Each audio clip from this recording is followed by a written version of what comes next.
Welcome to Freed on Business. He grew up in South Florida, has been in business here since the early 90s, and has closed over $3 billion in deals. He's seen it all. He always has an opinion, and he's always ready to share it. Informed, entertaining, and connected, he has his finger on the pulse of South Florida's business community. He's Jim Freed, and this is Freed on Business. All right, we've got a great show for you today. We're going to talk about how to build your virtual ecosystem.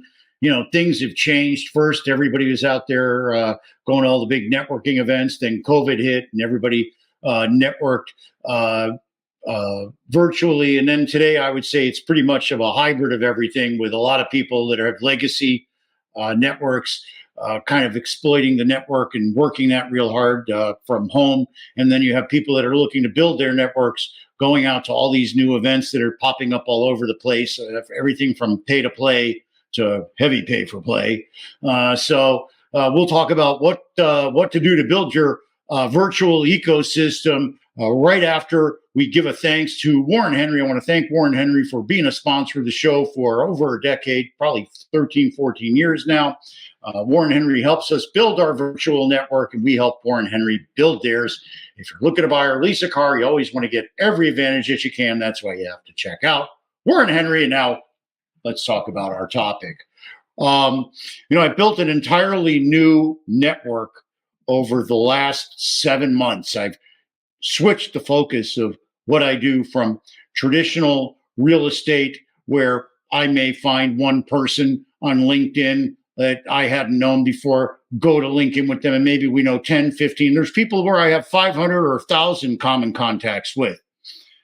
When I started to network looking for legacy environmental liabilities, it was a completely different group of people. Unlike the prior network that I had, which was made up of real estate practitioners, lenders, investors, developers, equity sources, your traditional real estate people. Now, I've been networking an entirely different group of people that are environmental consultants, environmental lawyers, and real estate folks that have industrial focus across the country. And it's been a real eye-opener for me. I probably made 1,000 cold calls at this time. Yeah, a guy that looks like this made 1,000 cold calls. The people I've never spoken to before. And I learned the entire industry by speaking to them and getting knowledge from my calls with them. And so it was actually fascinating for me to learn this new network and the new people and what brings them together, and to slowly watch my LinkedIn grow again, where to now when I'm linking in with somebody in the silo of environmental legacy liabilities, I'm finding that I'm starting to have a network that, again, is cross-fertilizing each other. And so what that's allowed me to do is to change my brand, which I've done, I believe, change the brand, and to change my presence online. And a lot of that has gone towards bringing the pace of the show down a little bit more, and also switching the focus of the show from being a lot of interviews of a bunch of thought leaders to giving out more advice. Last week we did Survive till 2025.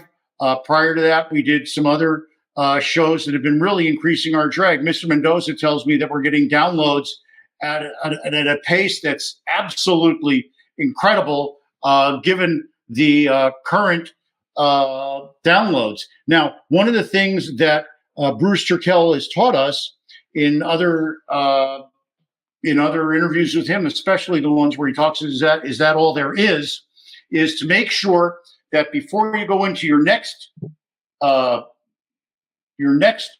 phase of career, that you still keep your existing phase going. And that's something I've done. Just recently, I've been able to get a very significant project under a letter of intent, another loan under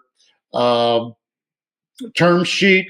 And I just today got from one of my family offices that I work with the first of 7 transactions that I'll be getting from them. And they're all in different silos. One is an apartment construction loan.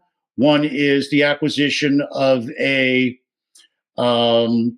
project where we're going to change the use. And the third and final is a family office where I'm working with them on excuse me, that's the senior moment that we always have here. I'm working on self-storage with them across the southeastern United States. And so what I've done is I've incorporated cold calls to my existing group of people with cold calls to my new group of people. And the main thing is I'm reaching out and asking. If you don't, my mom told me this, if you don't ask, you don't get. So I'm asking. I'm getting. So the rule is to ask so that you can get. And how am I finding some of these new people? How am I finding the best environmental consultant in Montana? I'm asking AI.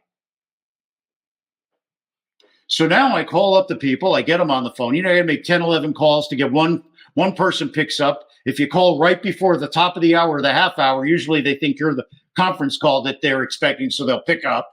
I get them on the phone. I try to make sure they realize I'm not trying to sell them life insurance or to sell them their IRS thing that they got, their employment thing, whatever those scams are.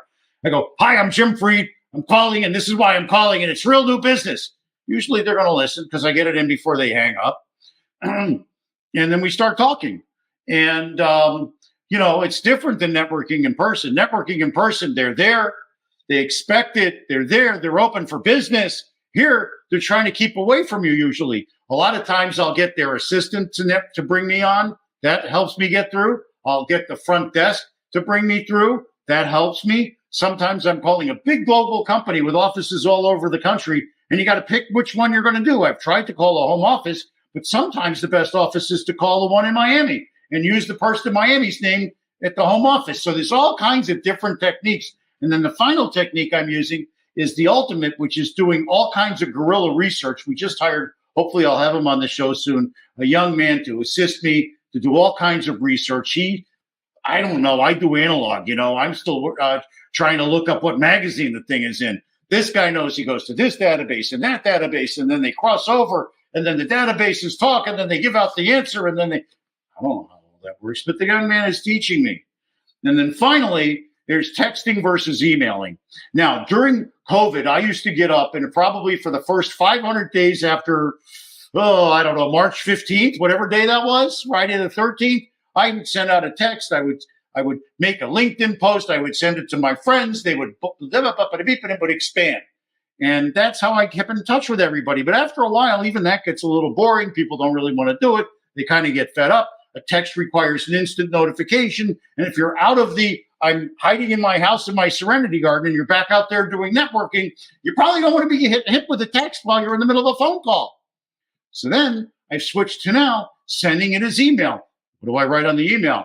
I write, hey, this is not a blast email. This is really me sending it one at a time. And then they kind of crack up. Or if I'm making one of these cold calls, I'll make the cold call. Hi, this is Jim Fried, buppity beepity beep. And then I go, but I'm going to follow up with an email. And then I send them a follow-up email. On the email, I say, by the way, I just tried and left you a voicemail. That pretty much does break it out from the spam that they're used to getting.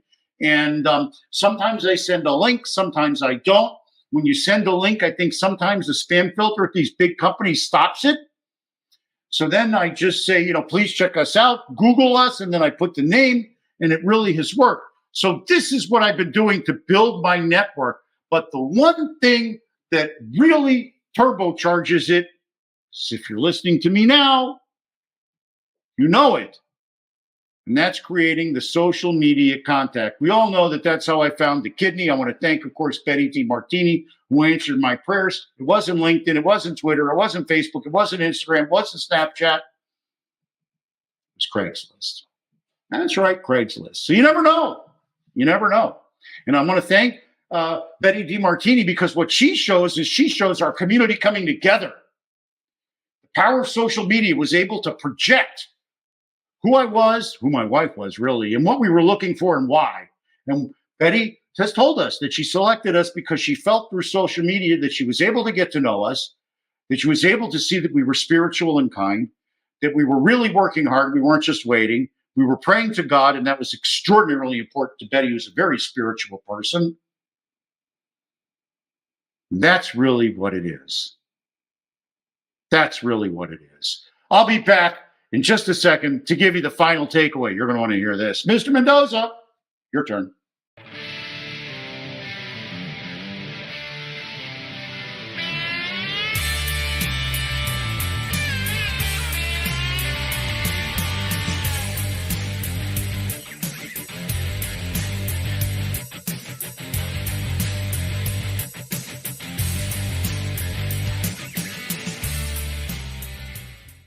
You know, this whole show has been about virtual connections, and the best virtual connection I have is with my friends at Warren Henry, Land Rover, Range Rover, Infiniti, Jaguar, Lincoln up on 151st and Biscayne. They got Audis up in Gainesville.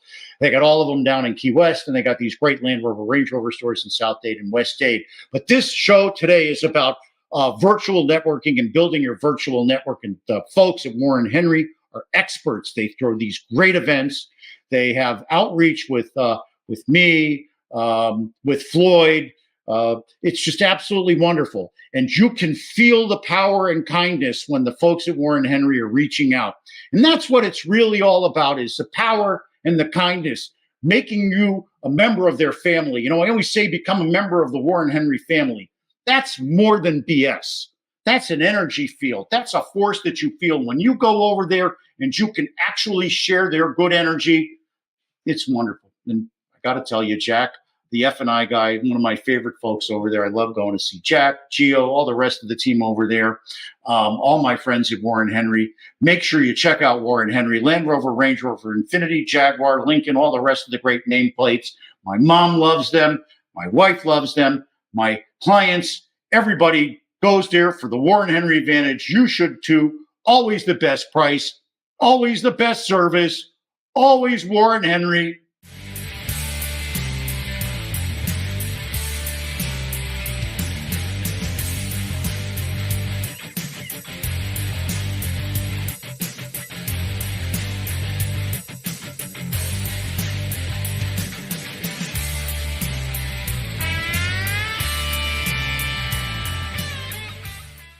All right, I want to thank my friends at Warren Henry. They're the masters of creating a network. They have events. They have people like myself and Floyd Ragg out there as brand ambassadors. But let me tell you what the real key is for me.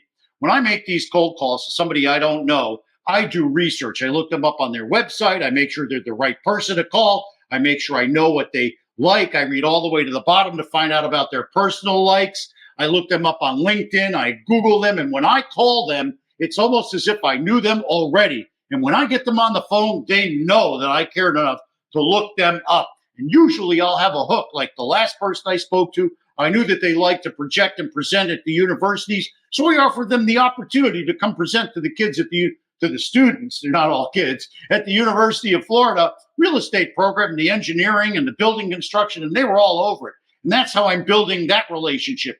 I always look for a commonality with the person, because remember, like my mentor, Bruce Turkel, has taught us all, it's always all about them. And since it's always all about you, remember to tune in next Wednesday at noon when I drop my new podcast. Every week we'll have something new for you that's really fun and exciting and helps you build your business and learn something new that day that you can put to work that day to make your life better. Remember, person wants to do something, finds a way. The other finds an excuse. Now go out there and make it happen.